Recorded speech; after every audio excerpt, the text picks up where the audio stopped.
ಎಲ್ಲರಿಗೂ ನಮಸ್ಕಾರ. ಇವತ್ತು ಗ್ರೀನ್ ಡ್ರೈ ಗೋಬಿ ಹೆಂಗೆ ಮಾಡೋದು ಅಂತ ನೋಡೋಣ. ಮೊದಲಿಗೆ ನೀರಿಗೆ ಉಪ್ಪು ಅರಿಶಿನ ಹಾಕಿ ಗೋಬಿನ ಚೆನ್ನಾಗಿ ಬೇಯಿಸ್ಕೋಬೇಕು. ಆಮೇಲೆ ಮೆಣಸಿನ್ಕಾಯಿ, ಕರಿಬೇವು, ಕೊತ್ತಂಬರಿ, ಪುದೀನ, ಶುಂಠಿ ಇವೆಲ್ಲವನ್ನು 1 ಸ್ಪೂನ್ ಎಣ್ಣೆಯಲ್ಲಿ ಚೆನ್ನಾಗಿ ಫ್ರೈ ಮಾಡ್ಕೋಬೇಕು. ಆಮೇಲೆ ಅದನ್ನು ಮಿಕ್ಸಿ ಜಾರ್ಗೆ ಹಾಕಿ 1 ಸ್ಪೂನ್ ಪೆಪ್ಪರ್, ಸ್ವಲ್ಪ ಜೀರಿಗೆ ಹಾಗೆ ಉಪ್ಪನ್ನು ಹಾಕಿ ಚೆನ್ನಾಗಿ ಪೇಸ್ಟ್ ಮಾಡ್ಕೋಬೇಕು.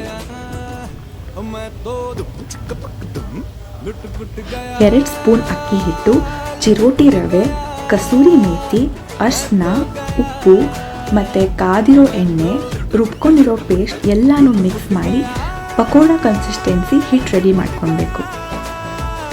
ಆಮೇಲೆ ಬೇಯಿಸಿರೋ ಗೋಬಿನ ಇದರೊಳಗೆ ಅದ್ದಿ ಎಣ್ಣೆಲಿ ಕರೆದ್ರೆ ಡ್ರೈ ಗೋಬಿ ಇಸ್ ರೆಡಿ.